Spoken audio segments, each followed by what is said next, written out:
Okay.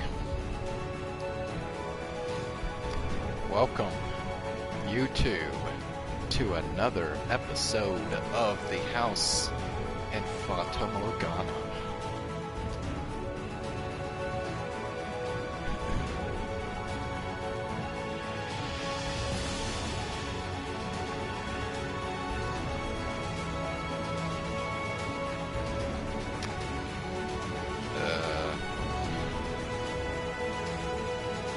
Okay.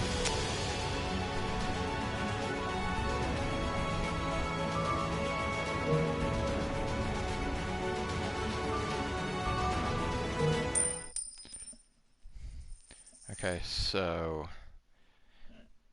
on the last episode of The House in Fata Morgana, we started the new story. This is the fourth story, and I believe the final story in this visual novel. And this one takes place, well, it's in the time period, in a time period way before the other three stories. So this is like in medieval times. And the white-haired girl has been suspected of being a witch, and so she had to run away from town. And in running away, she happened to find the mansion and went inside and found out that there was a man living there named Michel. And she asked him if she could stay there. He warned her that if she stayed with him, he would cause her to die because he's cursed. But she decided to stay in the mansion anyway.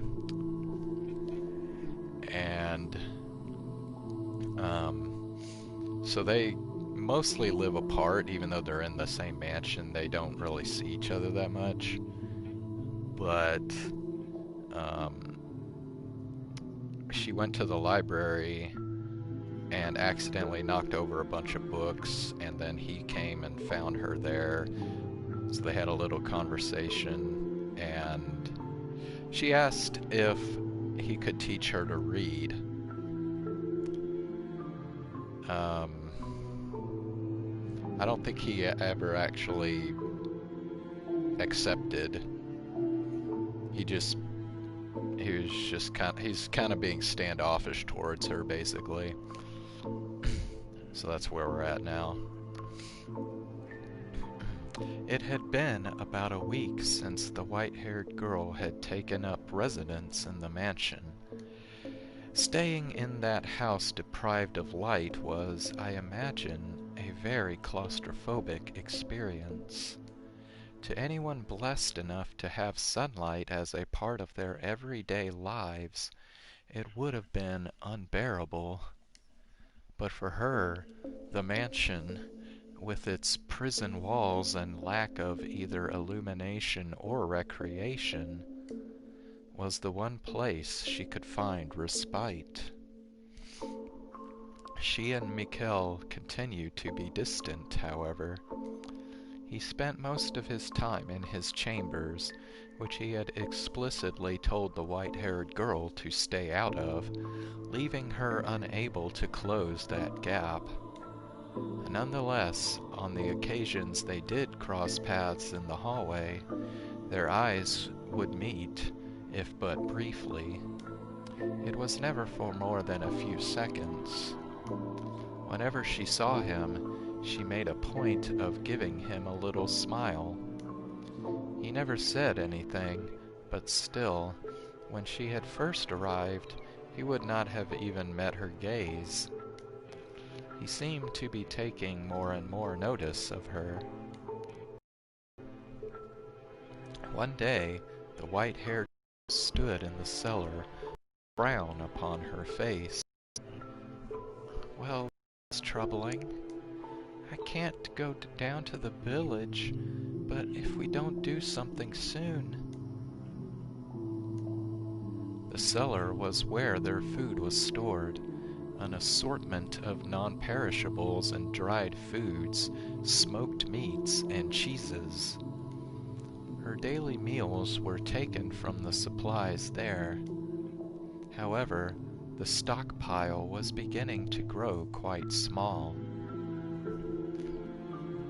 Well, I mean, what has Michel been doing this whole time? I mean, he's had to have been going out and getting food himself, so... Were she not on the run, she could have gone to the village to procure more. Or perhaps, were she a little tougher, she could have captured a wild animal for its meat.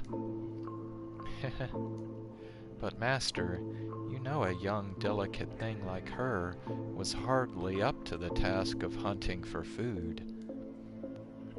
How does he normally get his supplies, I wonder? From there, other questions about Michel started rising in her mind.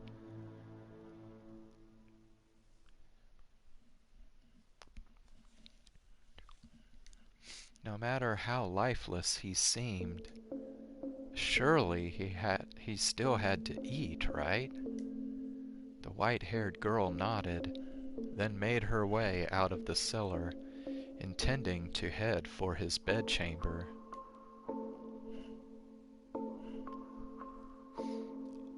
Ah!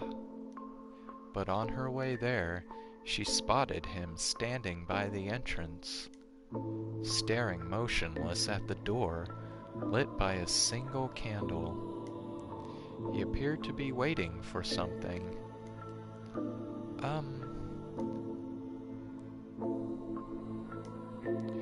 May I ask you a question? Go on. I was just down in the cellar, and I noticed we were running low on food. Do you normally go down to the village to restock? I haven't been outside in 10 years. Then how do you... What if I told you I don't eat? What? That I am not of this world, and as such, I have need of sustenance. What would you think of that? Well then why would he have some food in the cellar then? That sounds very, economical? If you can survive without having to eat, that's one less thing to worry about. If it were possible, I'd like to have that ability too. It would seem trying to frighten you is a waste of time. Was I supposed to be afraid? Never mind. It doesn't matter. You asked about the food in the cellar. It's getting to be about that time. Wait, and you will find out. What do you... It's here. Oh? If you want to know where my supplies come from, open the door. But, I'm in hiding. There's no one at the door anymore. The knock is nothing more than a signal. Dude's getting his food shipped to him from Amazon. A signal?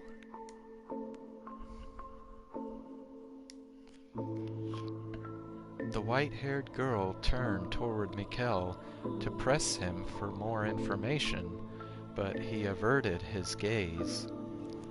Find the answer yourself, he seemed to be saying. She took several moments to gather her will, then marched over to the door.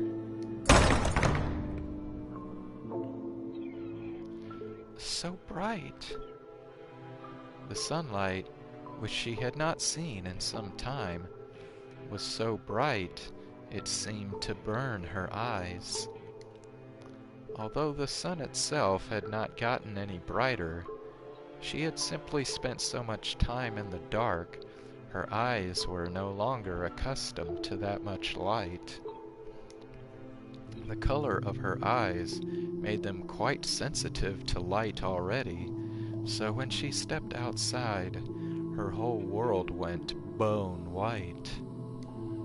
The white-haired girl stood motionless for 10, perhaps 15 seconds, and when her eyes had finally adjusted to the light, "What's this?" She noticed a crate on the ground at her feet. She turned her head back to ask Michel about the box, but the mansion was so dark it appeared to be wholly severed from the outside world. From where she stood, she was unable to distinguish Michel from the shadows. A pang of nervousness struck her. She wanted to return to that darkness as quickly as possible. The white-haired girl had come to yearn for that world without light more than the one with. The crate was fairly hefty. The slightly built girl had considerable difficulty bringing it into the house, but eventually she did manage to drag it through the front door. And then everything went dark once more, except for the faint flicker of candlelight floating in the air. "You can leave it there. I'll take care of the rest." What's... Without a word, Michel approached her and the box, withdrawing a knife that he had evidently kept hidden somewhere on his person. With it, he cut through the rope that bound the box. "Go on, open it up." At his insistence, she placed her hand upon the lid. She had no idea what lay inside this unexpected delivery. Well, I mean, clearly it's food. Whoever had brought it was already long gone. Amazon.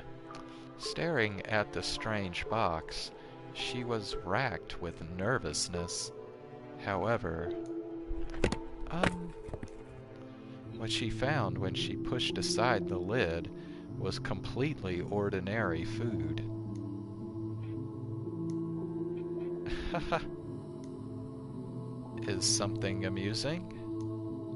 It was just rather anticlimactic. Here I was, worried about what might be inside. We were just talking about the supplies in the cellar. So, we were. It completely slipped my mind. This should last us for some time. It's all preserved, just like what's in the cellar.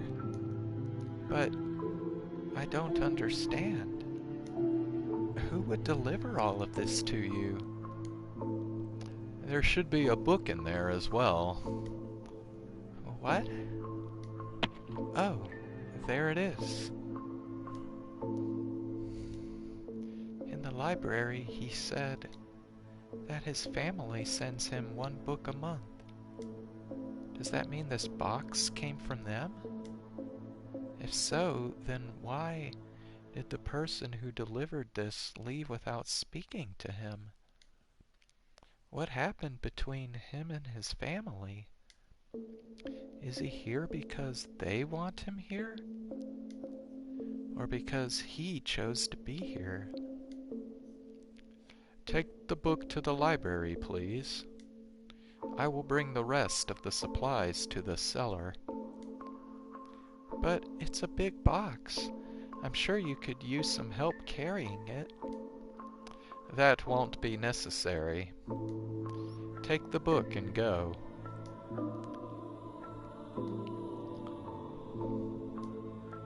But... Fine, then stay here. I'll take care of everything. Wait. Hold on, please.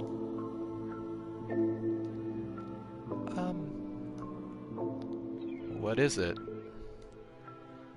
You don't have to answer this if you don't want to. And, I'm not trying to pry, but can't help but be curious. Say what you have to say, please. I was wondering if you could tell me why you live here in this mansion.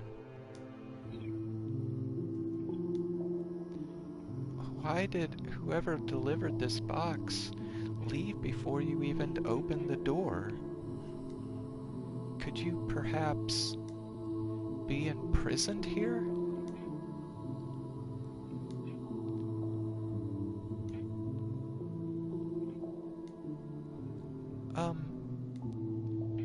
I told you this the very first day. I am cursed. It's only natural for a cursed man to live in a cursed house. Yes, but that's such a vague answer. I don't understand why you're in the situation you are. I don't know how you feel about it. There's so much I don't know. And I'm not even sure if your curse actually exists. I see. That is a perfectly reasonable doubt from your point of view. Having been branded a witch because of your appearance, it would make sense that you would think my curse might be fabricated, or perhaps a metaphor for something else. Alright then. Come with me. What? I'll show you my curse. As he turned on his heels, the white-haired girl caught a glimpse of what appeared to be a smirk on his face, like the whole thing was some kind of sick joke. That smile carved into his mask was far colder than any look of annoyance or rejection. But despite the twinge of nervousness, she still followed after Michel. As much as he might have stood out in a crowd with such height and long hair, his presence was almost entirely eroded away by the darkness. She felt that he could simply fade away into nothingness at any moment.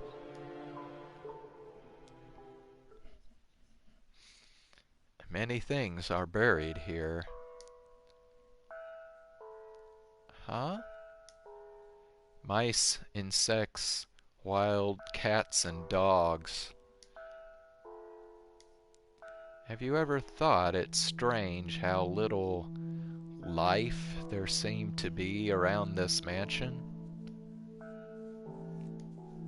You're right. I haven't seen a single creature since I arrived. The only sound you can hear is the wind blowing. Now that you mention it, it did seem peculiar. They were all killed by me.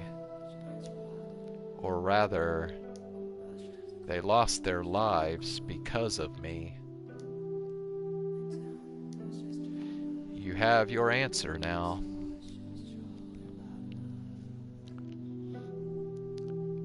A butterfly fluttered its way into the ruined garden, dancing up and down through the air.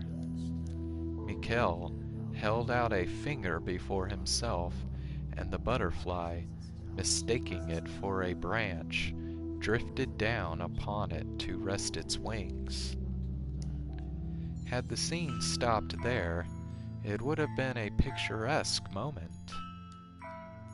All that comes in contact with me loses its life. My skin, the breath I exhale, my flesh and blood, is poison to all life. But the butterfly's movements began to slow. It spread its wings in one last, futile attempt to fight gravity. And then, without warning, it shriveled up into a dry husk. It's dead, all dried up and lifeless, like it's been dead for days. It's like his finger drained all the life out of it. Is this his curse? Is that even possible? But I saw it with my own eyes. If this is his curse, though, it explains much. There are more than just insect and animal corpses buried here, too. Servants who came to visit me long ago are here beneath the ground, under our very feet.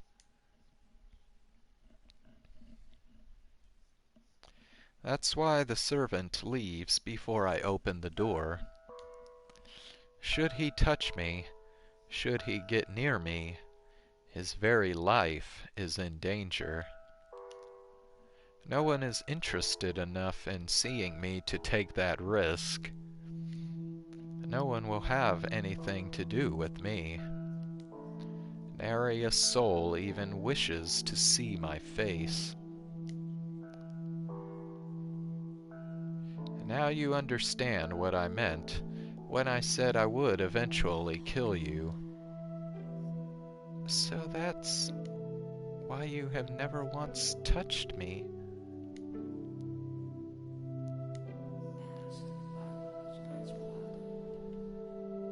Nope.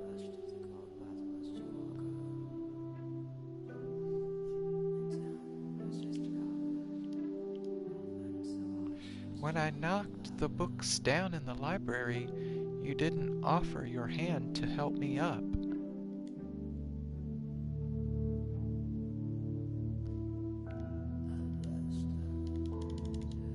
Fuck. I don't know what I just...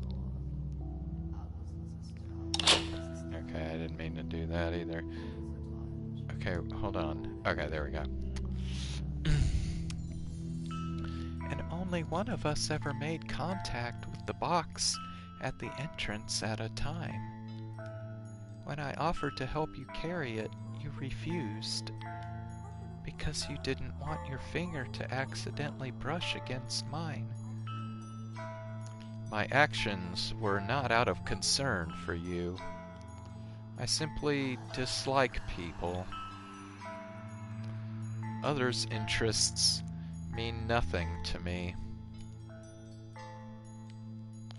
What an odd face you're making. Do you not believe my curse is real? No, I do.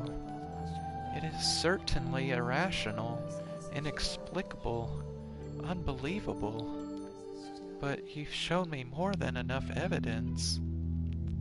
And I don't believe you're lying to me right now either. In which case, you now understand how dangerous it is to be near me.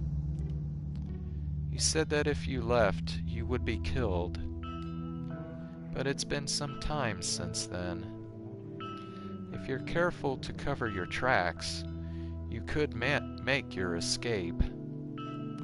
You do not belong here. He was telling the truth about being cursed. What a cruel burden to have to bear. I can't imagine. just how much he's given up on, how many lives he's inadvertently taken, and how he must have felt every time it happened. How much pain that loneliness must have given him. How much despair he must carry in his heart. How much sorrow must be weighing down on him. So, no, I will not leave. I will stay here with you. Leave this place. No, I will not. Why? Why do you insist upon remaining in this house after learning what I can do? You have no reason to stay. Tell me then, why do you try to drive me out?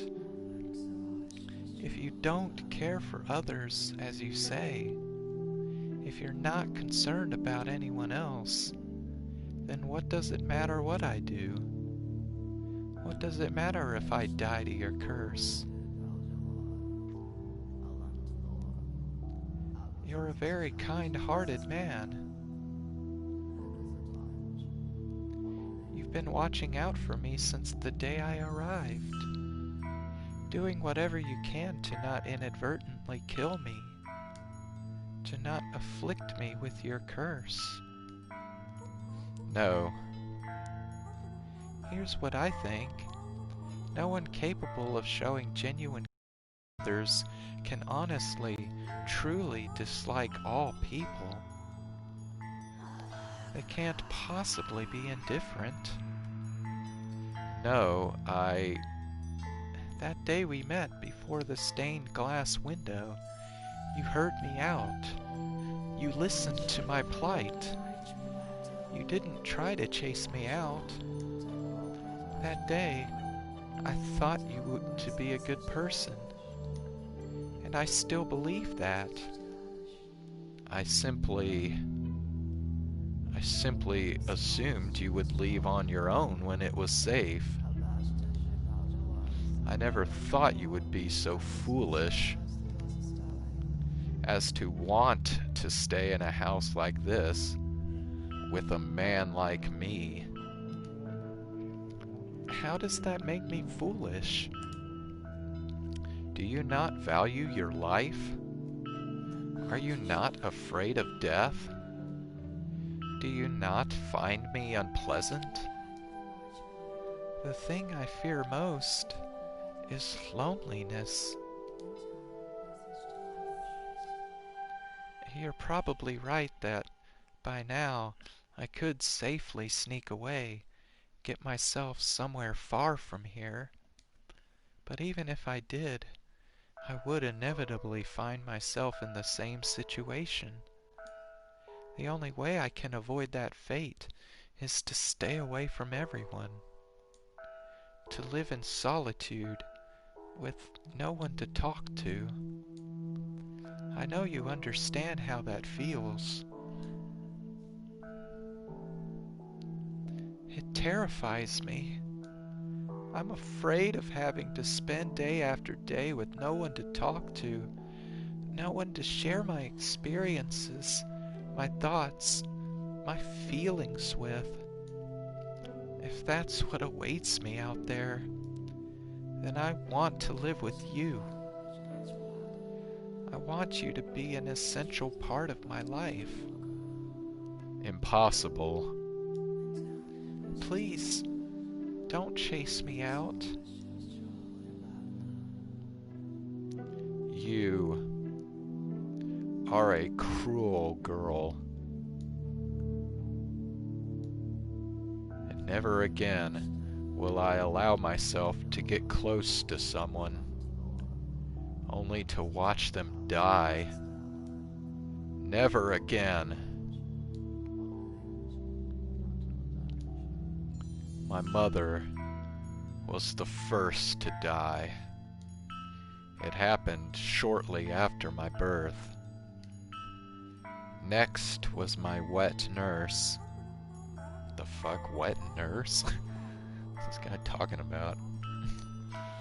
2 deaths could be considered a coincidence, but as the number rose, it became clear that I was cursed, and I was forbidden from making contact with anyone, even at home. Regardless, being in the same house, accidents will happen. Numerous people lost their lives. Attendants unfamiliar with me, or those who simply brushed up against me by mistake. I couldn't take it any longer. So you chose to move here, to this remote mansion, to keep yourself away from your family. You weren't imprisoned here. You elected to live alone, so you wouldn't hurt anyone.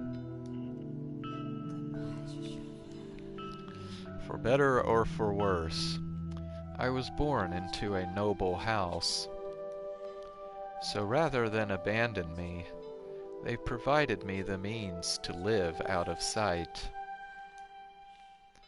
I will be very careful.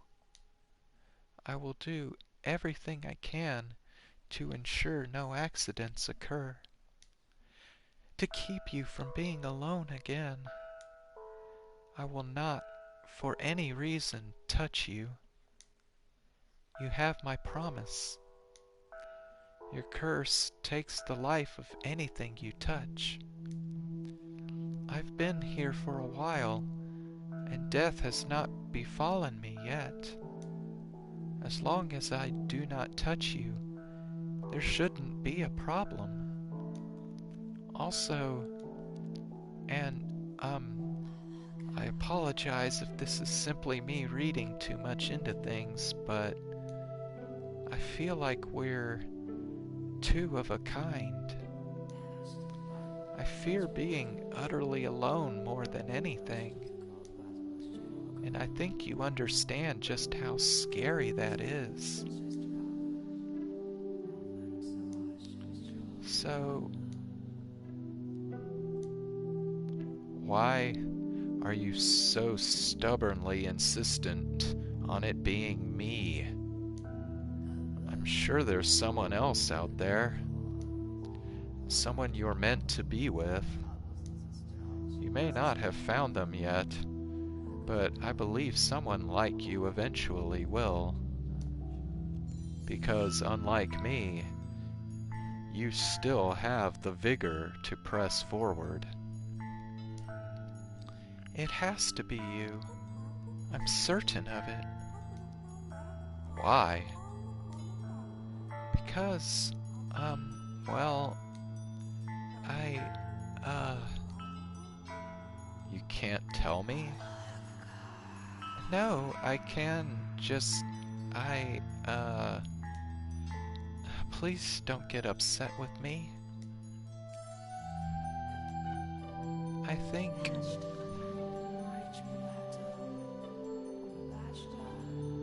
I might really, really love you.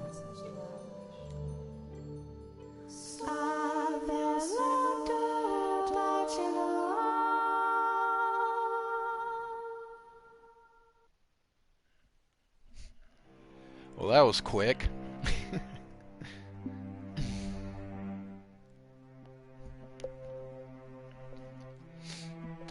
His was a power that evoked images of witches or demons, the unclean and the impure.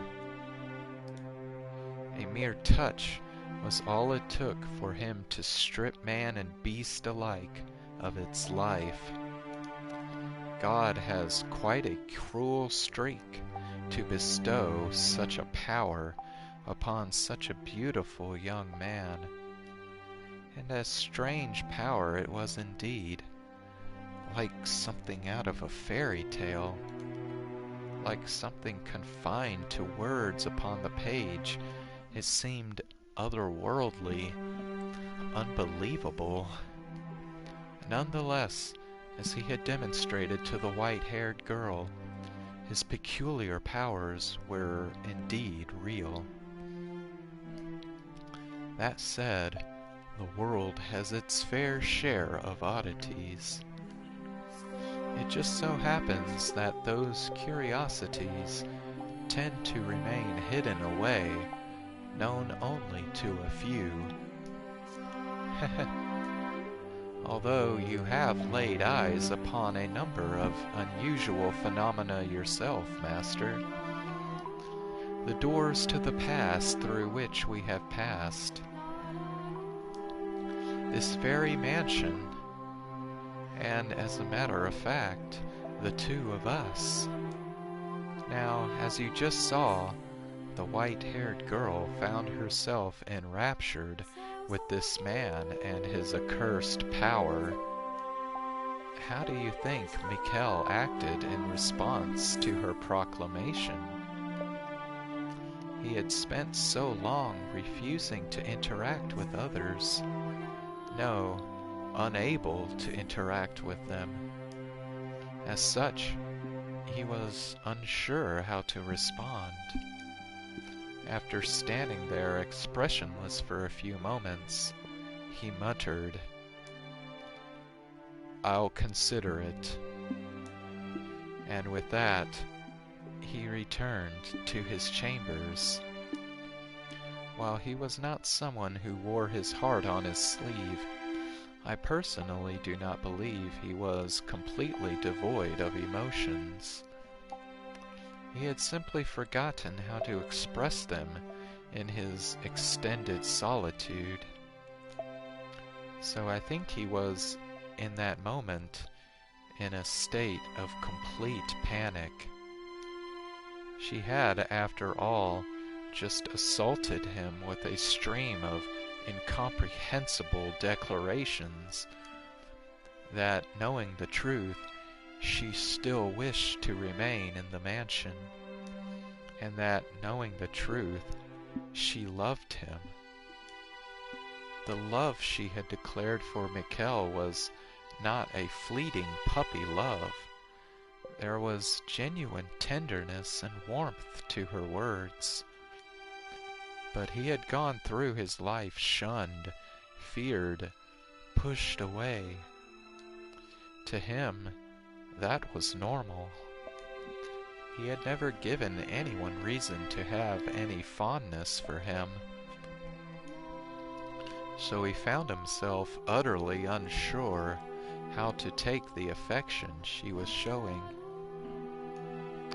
Of course, he was not the only one rattled by the whole affair.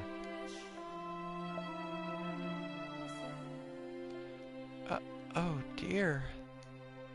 Several days had passed since Michel had asked for time to think. He had still yet to show himself again. This is all my fault. The white-haired girl paced anxiously through the halls, on the off chance she might run into him. As per his request, though, she kept her distance from his chambers. Nevertheless, she was beginning to worry about the fact that he had secluded himself away for so long. So she worked up her courage and made her way to his room. What if he doesn't want to see me ever again? I didn't consider I might be overstepping my bounds before opening my mouth. Every step she took was slow and laborious. Her mind raced with worry and doubt. I should at least tell him I'm sorry. Rather than out of a desire to know how he felt, she was compelled by guilt and a desire to apologize. After walking for some time, she arrived at a door sitting in an utterly unlit hallway. She drew in a breath of musty air, then let it out, repeating the process several times. Next, she reached her hand up to knock on the door, then pulled it back, also doing this a number of times. Oh, how adorable she was. I wanted nothing more than to give her a little nudge.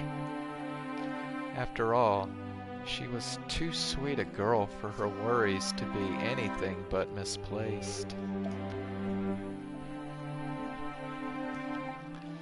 I just can't find the courage. Maybe I should come back another day. But what's the point of waiting? I need to apologize and get the weight off his back now. She gathered her courage once more, this time determined she would do it. The white-haired girl moved her small fist toward the door, which then swung open. Ah! I'm sorry. Please, you must announce your presence. I almost walked right into you. Are you in that much of a hurry for a mishap?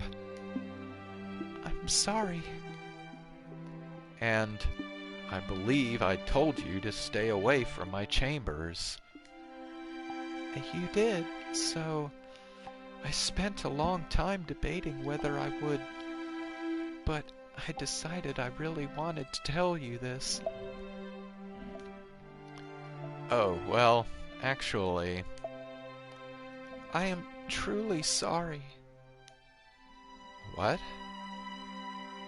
The other day, I could barely manage to get the words in my head all the way to my mouth. There was no room in my mind for anything else. I shoved my own thoughts and feelings into your face, not considering that might not be what you wanted, just running non-stop, not thinking at all. I was terribly disrespectful to you, completely selfish. You're a kind-hearted man. I truly believe that. But you were only being courteous because you're a nice man. I'm sure you have little interest in the affections of a queer little girl. So I would love it if I could stay here. It would be a wonderful blessing. But if feelings are imposed on you, then I apologize. I'm sorry, and I'll take my leave of this house.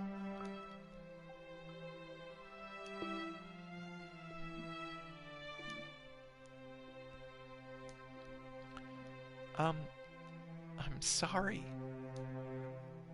Don't be, my mind went blank for a moment. What? I find it difficult to comprehend you. The other day, you were firm in your intentions to stay, and now you say you'll leave without a struggle.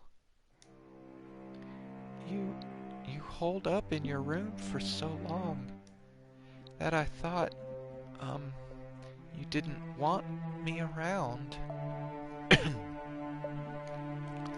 To be honest, I want to stay here. I do. I think you should do whatever pleases you. Huh? You can stay, or you can leave. I will not pressure you to do one or the other. So, I'm not imposing? To tell you the truth, I had to think about that for some time. However, I have now come to something of a solution. Since you're here, come into my room. What? But I thought I wasn't allowed to... To prevent what almost happened a few moments ago, so we don't accidentally run into each other. Sorry. You're forgiven. Now come in. Oh, okay.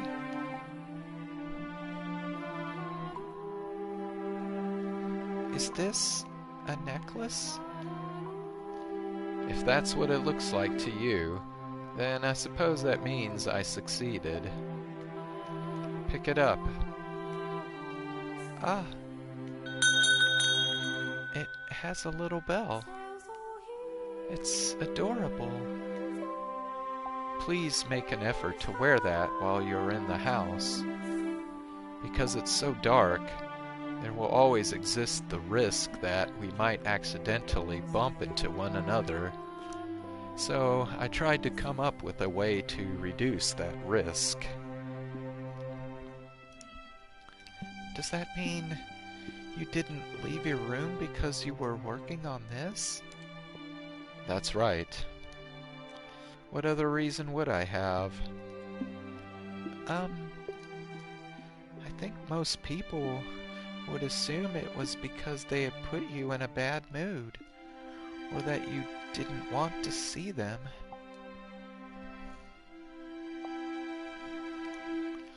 I have little sense of how most people see the world. Sorry. I appreciate it, though. I'm really glad to know that you put so much thought into a life together with me.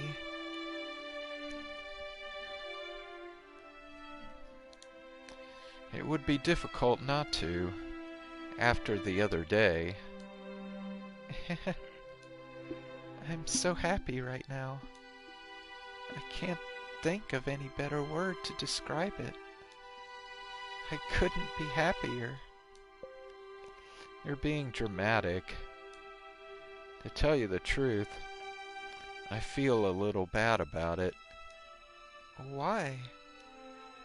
It seems rather impertinent to affix a bell to someone.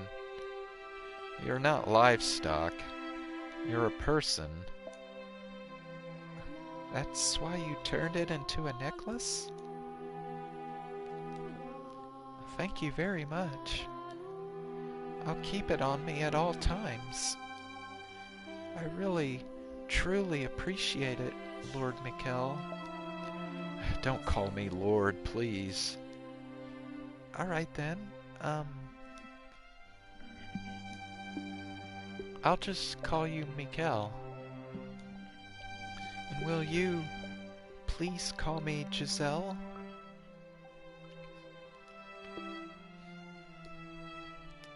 The windows.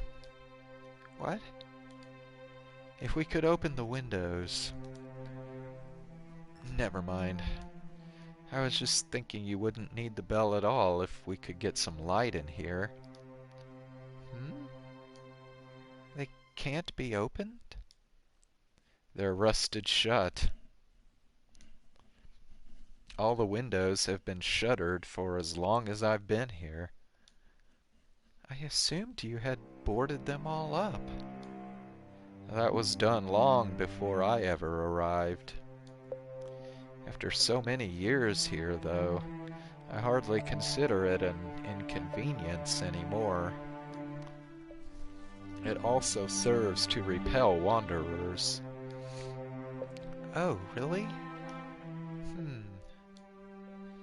Is there something odd about that? No. It's just, I realized I had the wrong impression about a number of things. As I learn more, I see things in a different light. I see you in a different light. And I'm sure there's still plenty more for me to learn.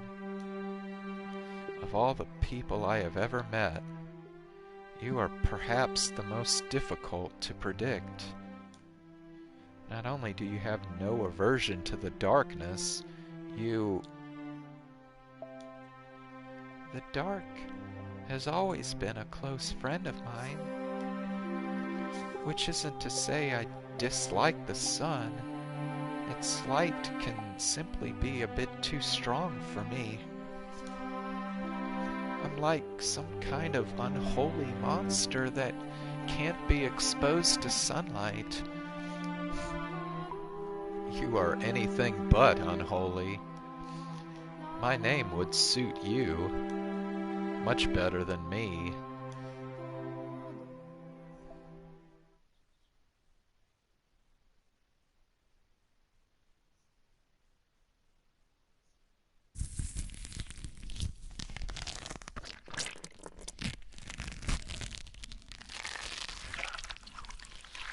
Alright, I'm gonna stop here for tonight.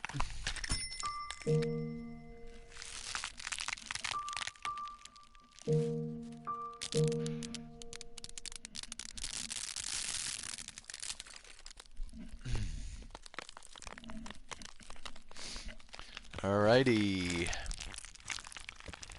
Thanks for joining. And I will be back again tomorrow night. And I'll probably go through the same 3 games I played tonight again tomorrow. Hopefully they'll get the Beat Saber mods back up ready for the new update to Beat Saber.